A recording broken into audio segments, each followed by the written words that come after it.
Thank you, everyone, for coming to the ACRL Instruction Section Teaching Method Committee's virtual forum for 2024. I'm Mark, one of the members of the committee, and we're happy to have everyone here today for a great presentation from Jacqueline Frank, who is the Instruction and Accessibility Librarian at Montana State University. And she'll be talking about instruction strategies to support neurodivergent students.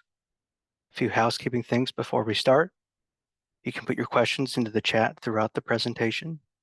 Camille, who is also on the Teaching Methods Committee, and I will keep track of those for the Q&A at the end of Jacqueline's presentation. And you'll be receiving a recording of the event through an email within a few days' time. At the end of the event, be on the lookout for a brief survey, since we use the feedback from this survey to help when planning next year's event. With all that out of the way, I'll turn things over to Jacqueline. Great, thank you very much. We'll share my screen and we'll get going.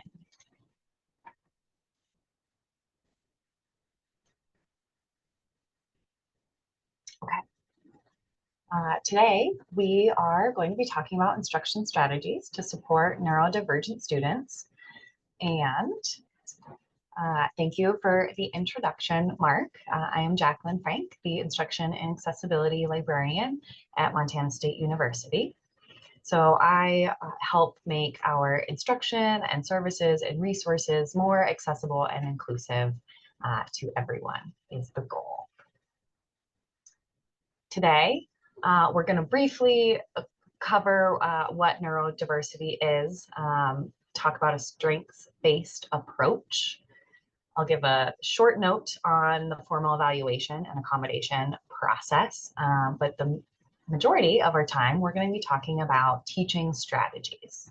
I also really want to hear from our participants today to know what strategies you guys are aware of and what resources and tools you're aware of as well. So I hope to learn something by the end of this presentation as well. The learning outcomes for this session are to recognize that neurodivergent students and all students have different learning needs.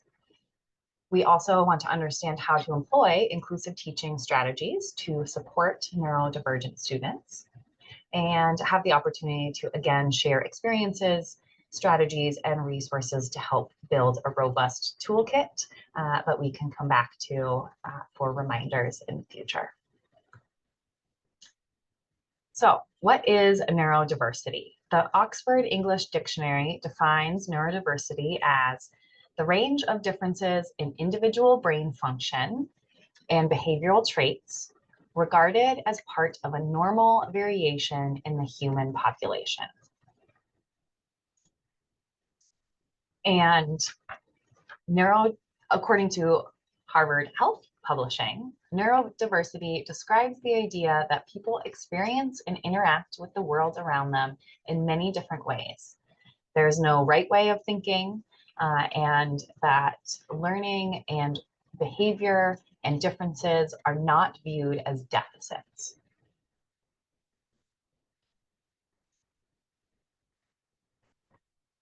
So there are many things that can fall under the category of neurodiversity, including ADHD, dyslexia, dyspraxia, dyscalculia, autism, anxiety, PTSD, epilepsy, OCD, Tourette's, other auditory or visual processing disorders, and some more. But these are the most common ones that you hear of when we're thinking about your neurodiversity.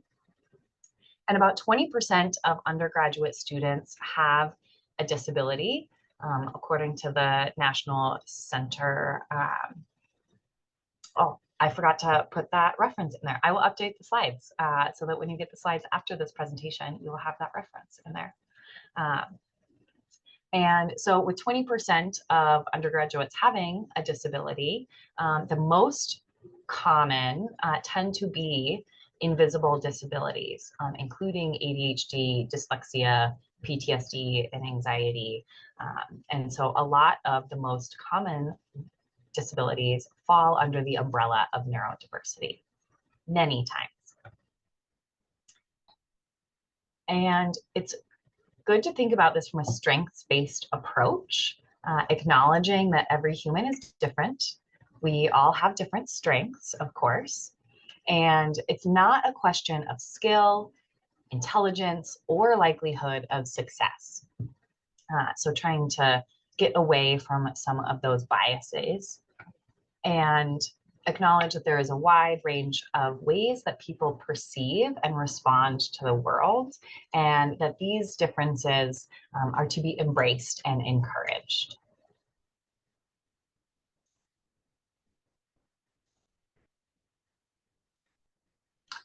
So neurodivergent learners all have very different strengths, just like every human has different strengths. Neurodivergent learners may be super creative, energetic, passionate, compassionate, hardworking, sometimes hyper-focused, might have a deep knowledge on certain topics, are good at really fine detail processing or sensory awareness or observational and verbal skills, and concentration and memory. So again, each person is different, and we can just try to find the strengths of each learner and how we can best support those through our instruction.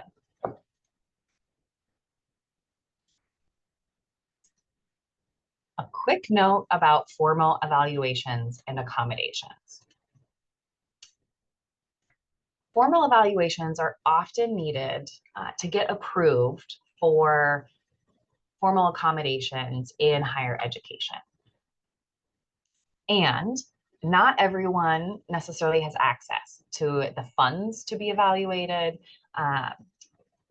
Some dyslexia, for example, is harder to get a formal evaluation. Maybe not harder, but there are specific providers that are needed to give a formal diagnosis for dyslexia, and they can be quite expensive, and sometimes medical insurance doesn't cover them.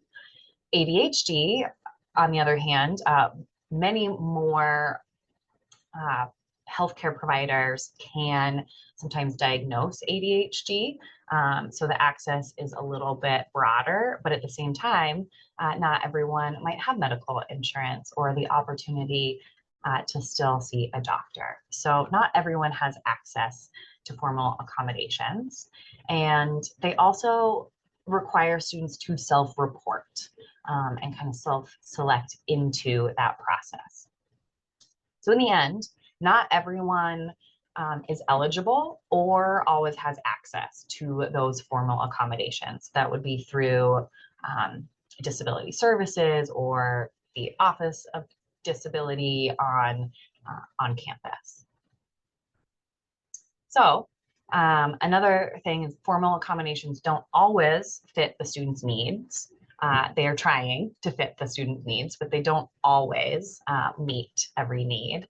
And so the strategies in this presentation will help all learners, including those with or without formal accommodations, with or without disability.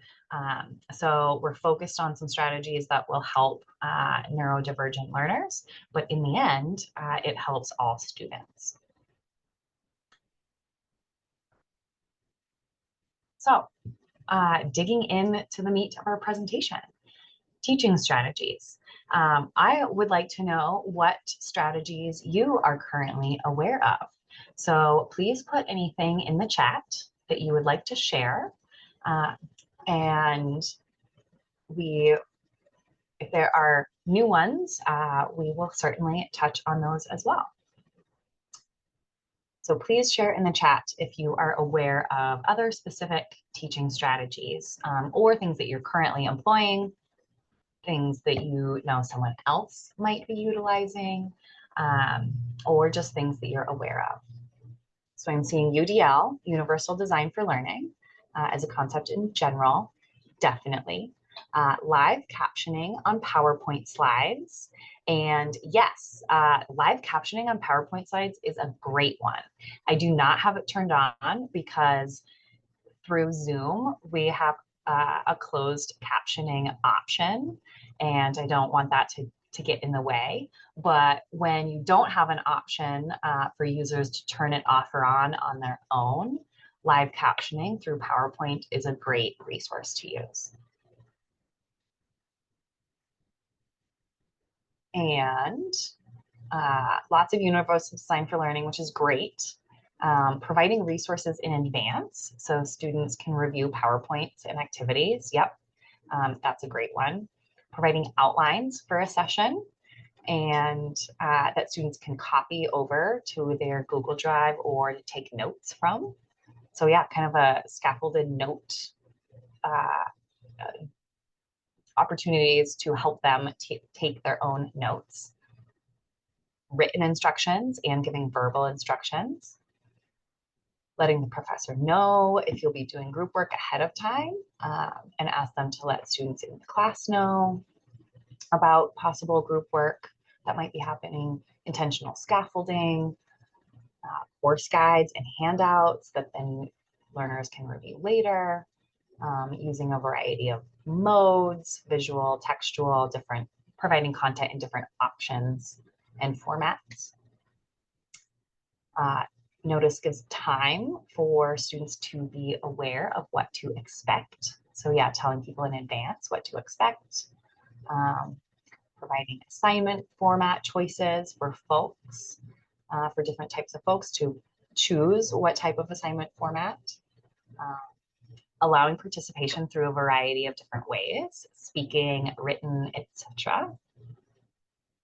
Today we'll only be using the chat based on the way our Zoom setup is, but that's a best practice for sure. Adjustable playback speed on videos, providing opportunities and breaks, letting students choose to work independently instead of in groups. There are lots. These are great. Great suggestions and strategies.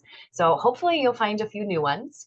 It sounds like our participant base is already aware of a lot of great strategies. And it's wonderful to see this list. And I will also try to update my own resources to include a few of these new ones. So a lot of what this boils down to, as a lot of other things boil down to, it's just best to get organized and to plan ahead. You don't need me to tell you that. But we all know it's very challenging to find the time to get organized, and then still challenging to find the time to stay organized, especially when we have so many other things going on. So if sometimes, if you never seem to make the time, it can be helpful depending on your library and your workflow. Sometimes it can be helpful to make it a specific project and give it a name. And then I feel like a lot of times, at least in my library, we talk about the additional project work or the additional improvements that we're making when it comes to like an annual review type setting, rather than talking about the routine things that we just do every single day. So this is kind of baked into the instruction that we are doing constantly.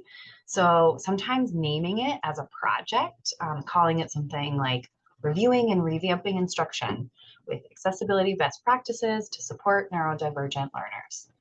I'm sure you could find a much shorter project title for that, but sometimes that can kind of couch it in a way that allows you to speak to the work and the time that you took to get organized and plan ahead, to be intentional with your instruction strategies. That has been helpful for me. And if you do need help prioritizing or saying no to other things so that you can have time to work on this, there is an essentialism toolkit linked in here with some scripts for saying no to other either new projects or trying to scale down your to-do list so you have time to focus on some of your more important things. We will share these slides, so you will have that link in the slides as well. So UDL, Universal Design for Learning, versus individual accommodations. Universal Design for Learning is wonderful, and we still need both. Universal design, the overall principle is to be usable by all people to the greatest extent possible without the need for adaptation or specialized design. So that's a great foundation. And it's not a magic solution for everything because, again, we're all still humans and we all have different ways of interacting and perceiving information. So we are still going to have differences and we will still need some accommodations on top of UDL as a starting point. So using UDL as a great starting point, but then continue to work with individuals on top of that. I think I saw something in the chat about being patient and accommodating overall with individuals. And Universal Design for Learning also is a lot about providing different options so that students can find what works best for them. And it's also great to ask students about those options. Does one of them work for them? Could they suggest an alternative that might work better for them and still meet the learning outcomes? So again, we need both.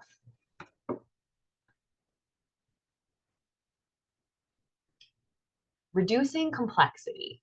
This is one of the best things that we can do for neurodivergent learners and for all learners in general. So when we are presenting information, trying to use headings and then short paragraphs and sentences or bullet points and lists, but those headings can really help break up the content. It can help share how different sections are related, help you find the information more easily, and using simple, clear language and trying to avoid jargon and idioms. This one, I have a challenge with avoiding jargon and idioms, and I am constantly aware of when I use an idiom, for example, and then I try to just be aware of that and realize when I'm using it, and then think about it afterwards and try to think about maybe a different way of saying that in a more simple and clear language way. And then over time, I can try to improve and use less idioms. But some of these can still be challenging and you don't have to be perfect. Also, avoiding acronyms and spell them out.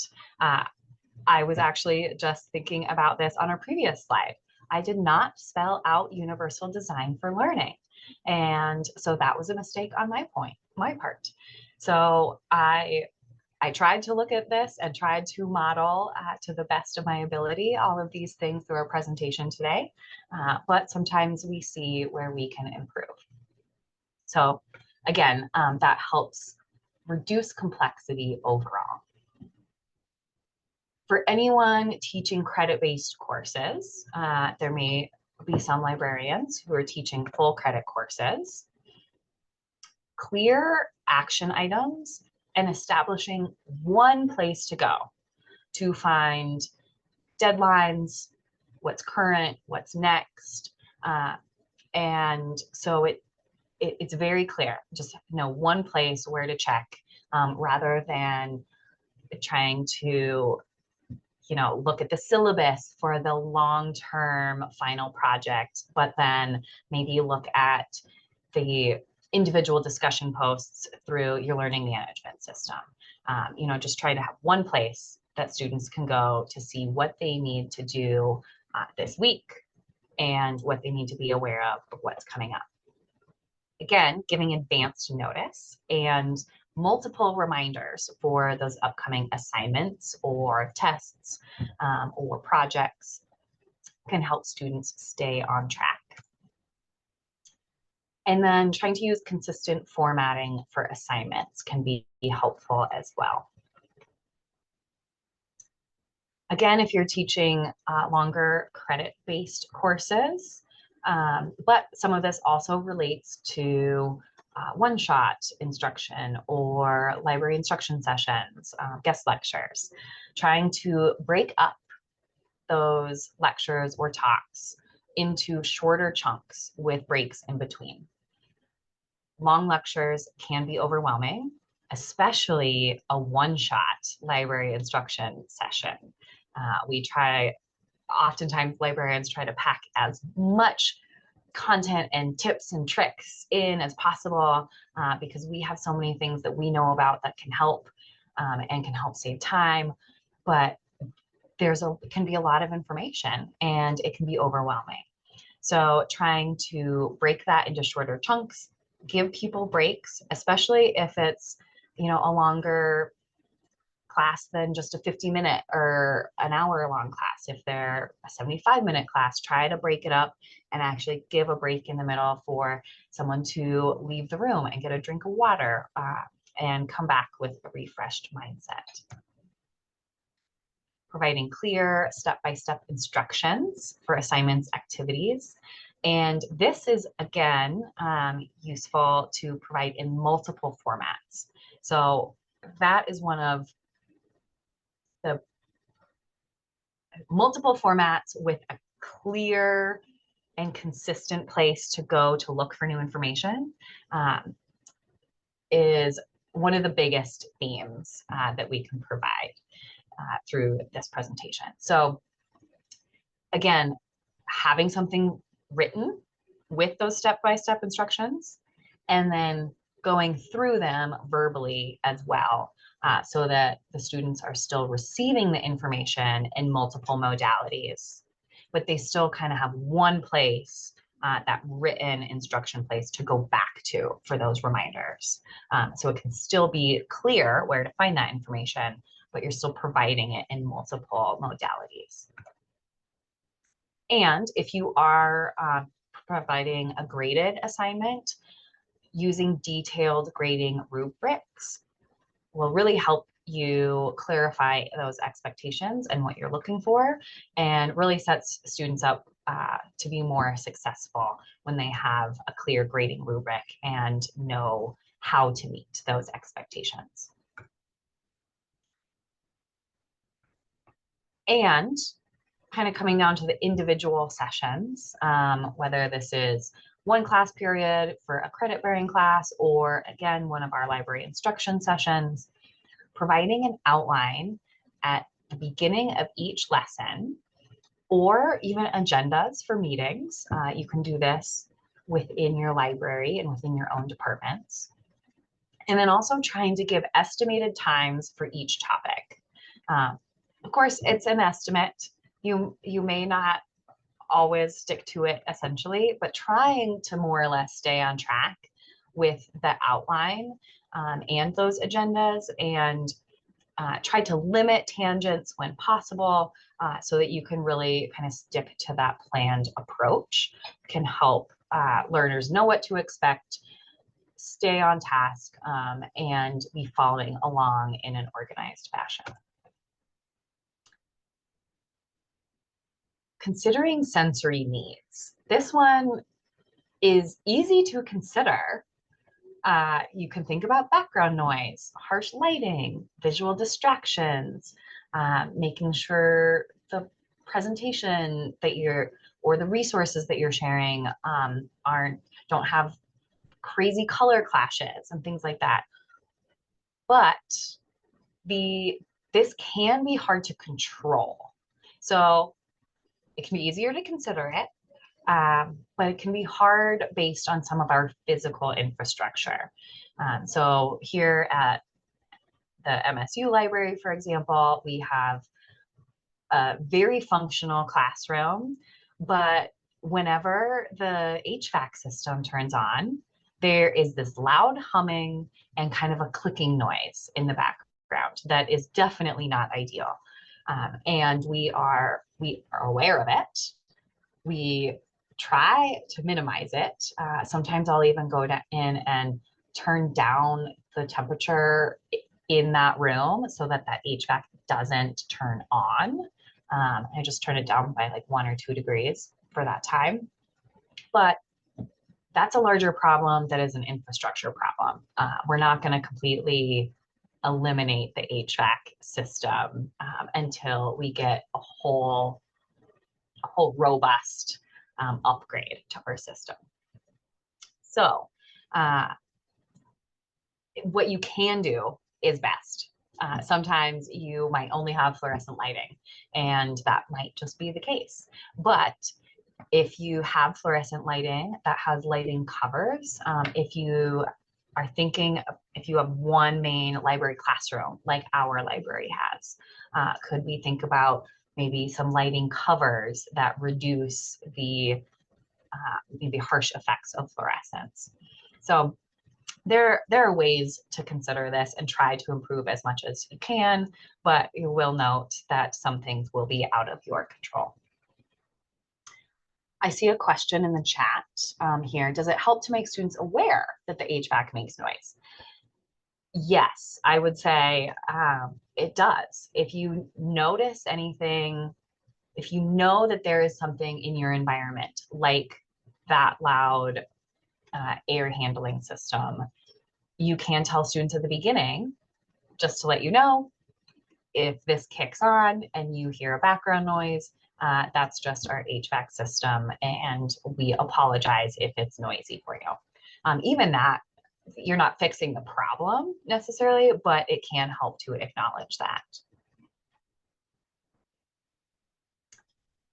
And another thing that you can do is allow fidget toys and movement breaks.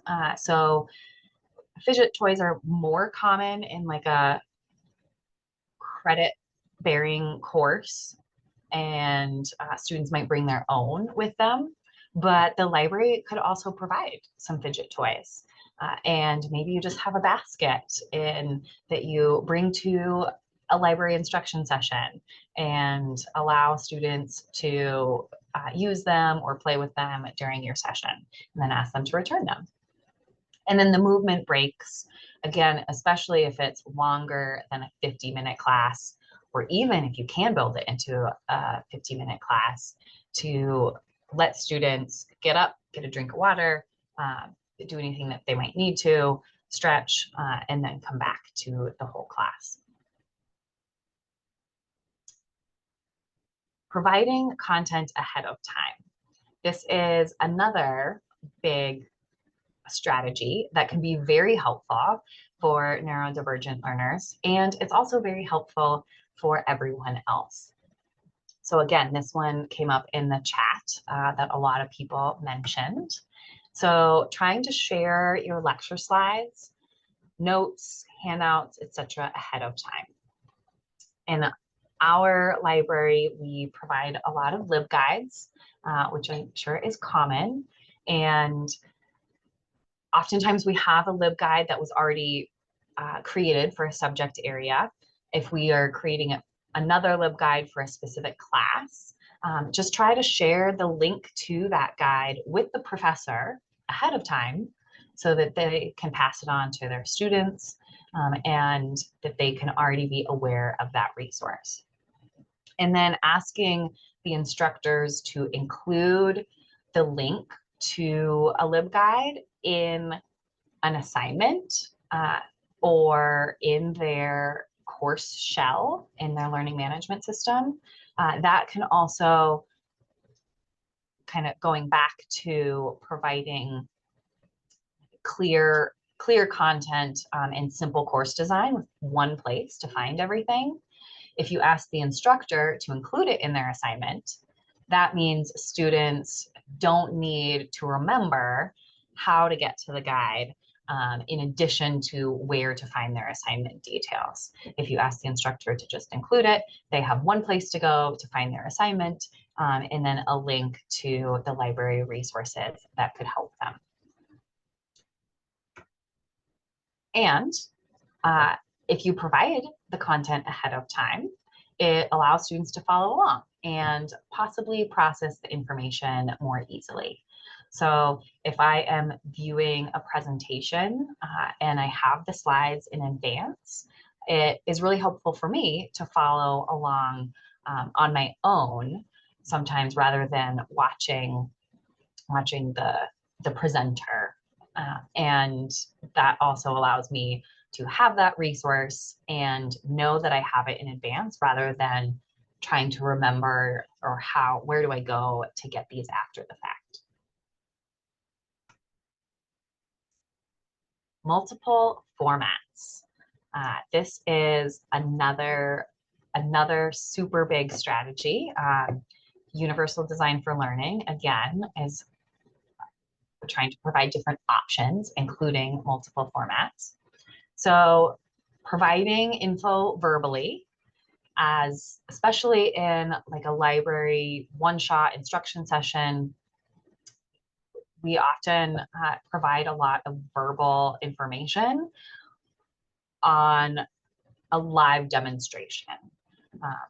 But also then trying to provide that in a written format. Our LibGuides can be that written format. And also in print and online. So LibGuides are an online option, but in our library, we have, in the past couple of years, made it more standard practice to we try to create a one-page handout. Usually it's just one-sided, but it can be double-sided as well. But a one-page handout that links to the LibGuide at the very top. And then on the LibGuide, we upload that handout as well. So if they go online, they can find the handout, or if they have the printed handout, they can go back to the online format as well. So they pass back and forth to each other. And we then take a few printed copies of that handout in our one-shot library instruction session. And usually I will pass them out and let students take them if they want, or again, show them how to find that online guide so that they can determine if keeping a printed version is better for them. They can maybe keep it in a folder and find it more easily, or if they will lose all of their papers and just need to know how to find it online. Again, it provides them options. And providing alternative formats. So PDFs are great for printing and maintaining the main layout and the visual layout, but they can be very difficult to make more accessible for someone who is using assistive technology or is maybe visually impaired. So trying to provide the original Word document as well as a PDF, or making it into HTML or through a LibGuide, for example, an online option. And then EPUB is a great format to use. If you are starting with a Word doc, you can save it as a PDF, and you can also save it then as an EPUB. And the EPUBs allow users to change kind of the formatting based on their preferences, and they work better with assistive technology as well. And trying to use visual aids, so things like charts, graphs, images, possibly a graphic syllabus if you are teaching a longer credit-bearing class. And so, coming back to a lot of our more common library instruction, infographics can be a great addition to our LibGuides, and not just, lists of information. And recording your lectures and providing a recording and with captions that students can reference later. This can be really useful. It does take some technology, so not every library or room that you're in might not have the technology to do this. But if you do have a main library classroom, for example, that you can bring in classes for your guest lectures, and you don't have the technology, then it could be worth asking for an upgrade or investing in some technology to allow this to happen. And if you do, then you can provide that content back to the students afterwards so that they can review it with variable speeds. They can choose the playback speed, they can choose captions or not, and that can be a useful tool as well. I see a comment in the chat here about a concern with visual aids is providing good alt text or alternative tags so that screen readers and technology can read aloud. Yes. So going back to the visual aids, charts, graphs, images, infographics, etc., alt text is definitely something to be aware of. And infographics tend to be easier for the alt text because they are often presenting still textual information, but in a more visual way. And so an infographic, it may have something with a percentage or different facts, and you can then use you can retype out all of that information just in a more boring bulleted list of the information that you can provide as alt text for something like an infographic. Charts and graphs and complex images, definitely you do have to think about the alt text as well. And there are some resources for complex images, and it's still a challenge, even though there are some guidelines. So you do have to balance that for sure. So yeah, great comment. Thank you.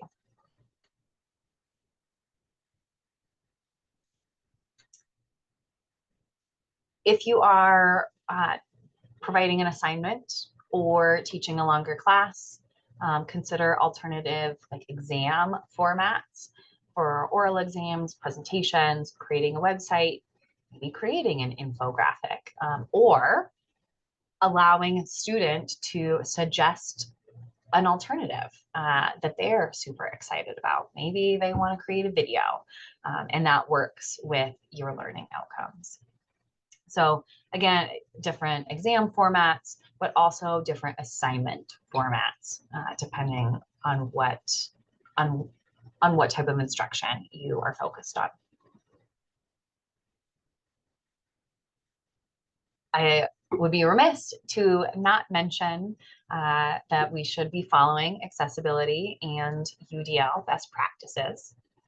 So checking to make sure your instruction materials are meeting those accessibility best practices. So do you have alt text?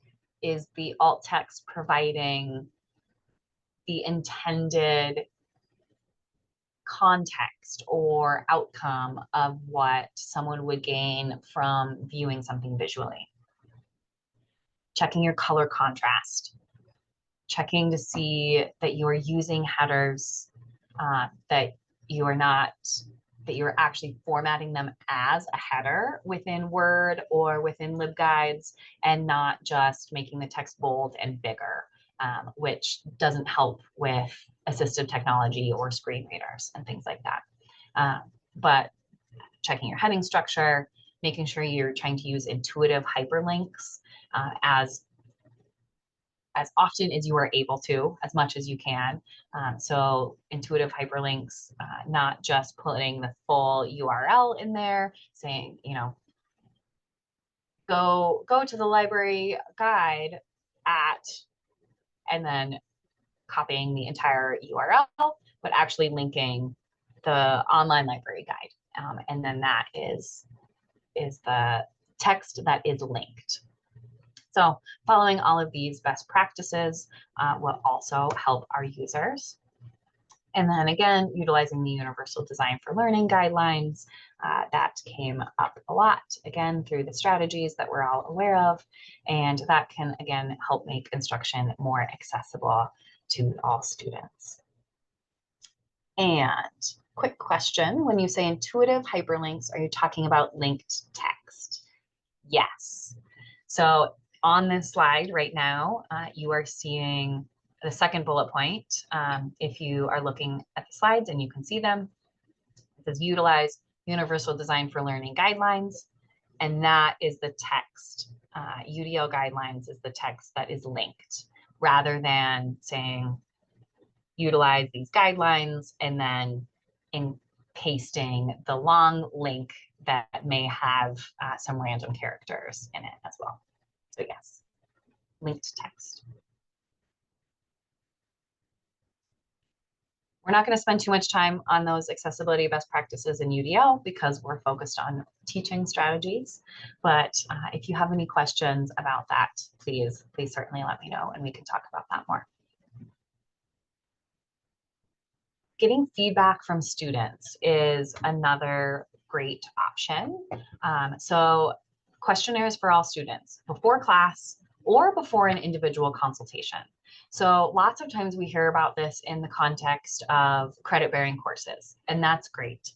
Ask your students up front for some information about themselves, maybe pronouns, how they like to be addressed, and any preferences, things that you may need to know to best support you as a learner. You can also ask about sensory needs, but some of this can also be used even before like an individual class or an individual consultation. And sorry, here's another note. This is more for a longer credit-bearing course, but you could ask what's been helpful to students and what allowed them to be successful in the past. And that can help trigger some self-reflection on, and maybe they don't have an answer right at the beginning, but then it allows students to kind of think about that and be reflecting on what does help make them successful. And that can help them maybe self-advocate in the future or just lean into those methods if they become more aware of them. And so like I said, it does open the door to self-advocacy, but it doesn't put the burden solely on the individual to bring it up on their own. So again, you can be open to that feedback and present the opportunity proactively so that it doesn't fall solely on the student. But I mentioned at the beginning, some of this can be done for an individual library session or individual like research consultations as well.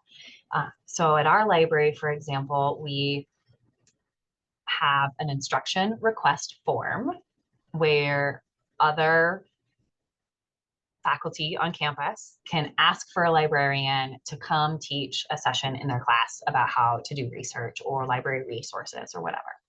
In that instruction form, we ask about student accommodations and student needs. So you could ask specifically about sensory needs. For example, you could ask if any students have specific accommodations to be aware of ahead of time that you can plan for. And you can also, we also have a separate place where students can come and book an individual research consultation with a librarian.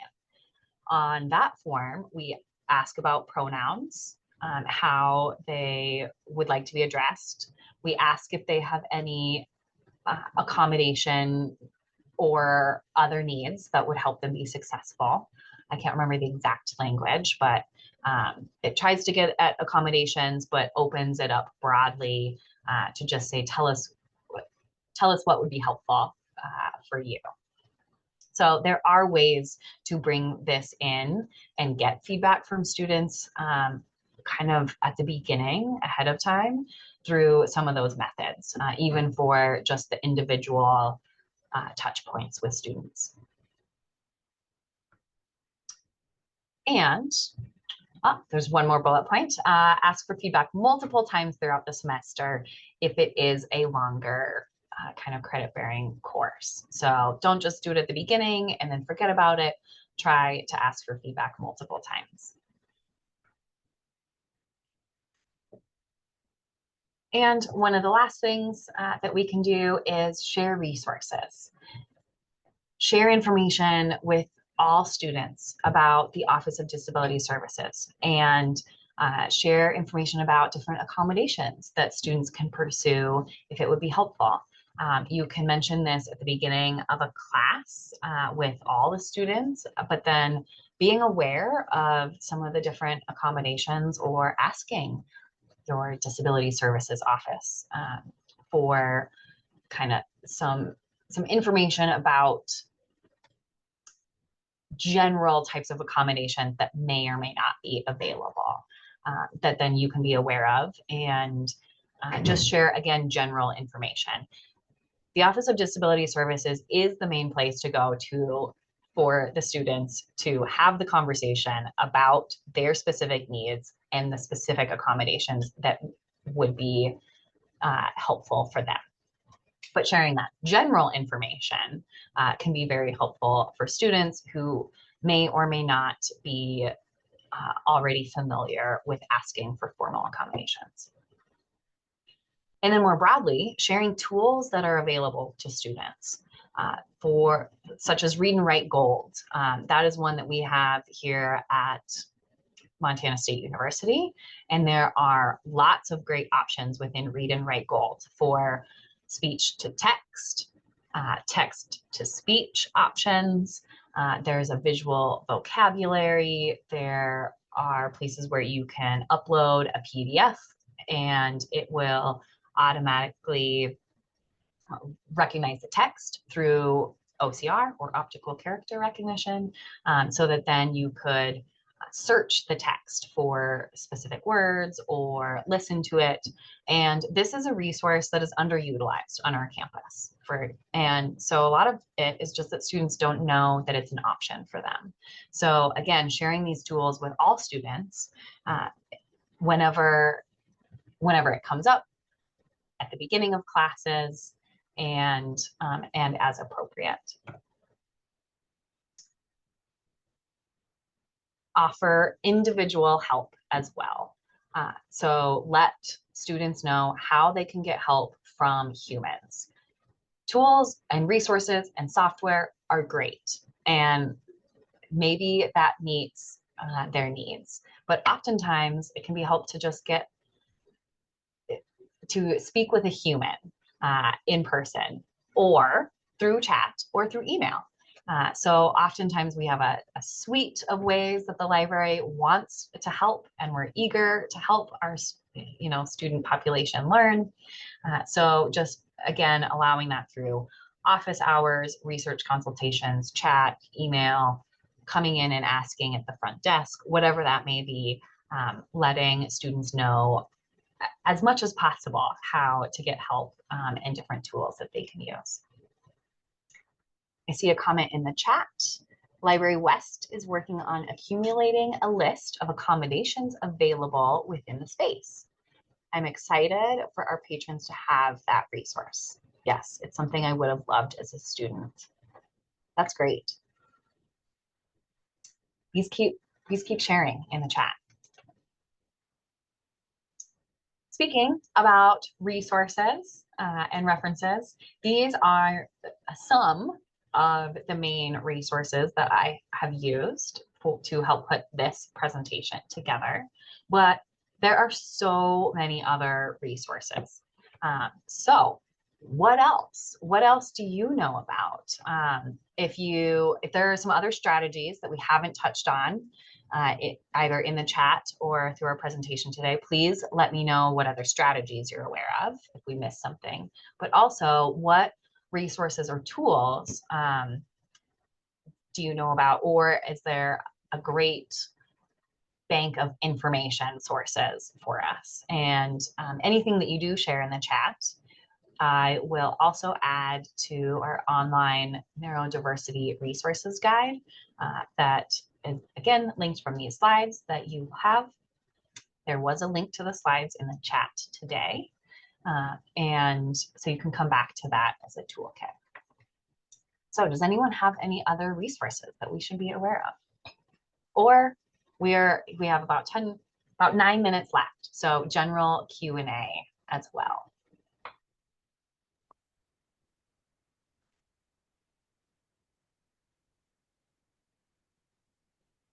We do have a couple of questions. Great. Do you have an example of a questionnaire? And we also have a question, would you be willing to share some of those request forms that you mentioned? Yes, I can certainly share the request forms. I'm going to make a note of that.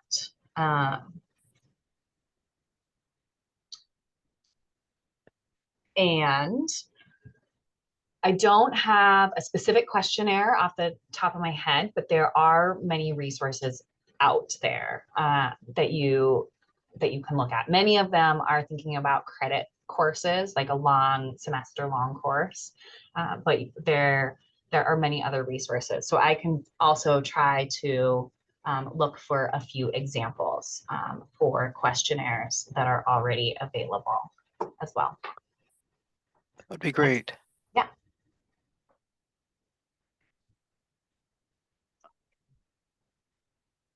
And also, yeah. right now, it's not looking like we have any questions, but I do want to mention that the feedback form for today's event has been posted in the chat. So definitely encourage you to fill that out. That allows us to have an understanding of what you all thought of today's event so that we can better prepare for next year's event. Great, thank you. And we're getting several tools in the chat. Goblin.tools allows students to break down tasks, check the tone of their writing or writing sent to them, formalize language, and compile a brain dump into a list. Cool. It's one I was not aware of. And we did receive another question in the chat. How often do you recommend breaks in a library instruction session? I would say even just one break would be great. A lot of times we're trying to pack so much information into a short amount of time, but if you can just provide one break, even in the middle, that can be really useful. If it's, if you have longer and you have the time, then you can provide more, but even one would be awesome.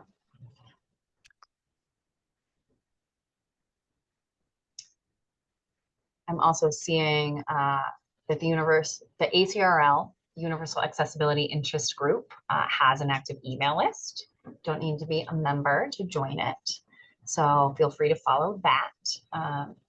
I am on that email list, and we do get some other great resources and information sharing that comes through that listserv. So I can also give a plug for that one. And another one, Habitica, something like that. I'm not aware of that tool either. And it looks like it's the best task checker and gamifies and incentivizes you to accomplish your goals without punishment. Ooh, that sounds like a great one.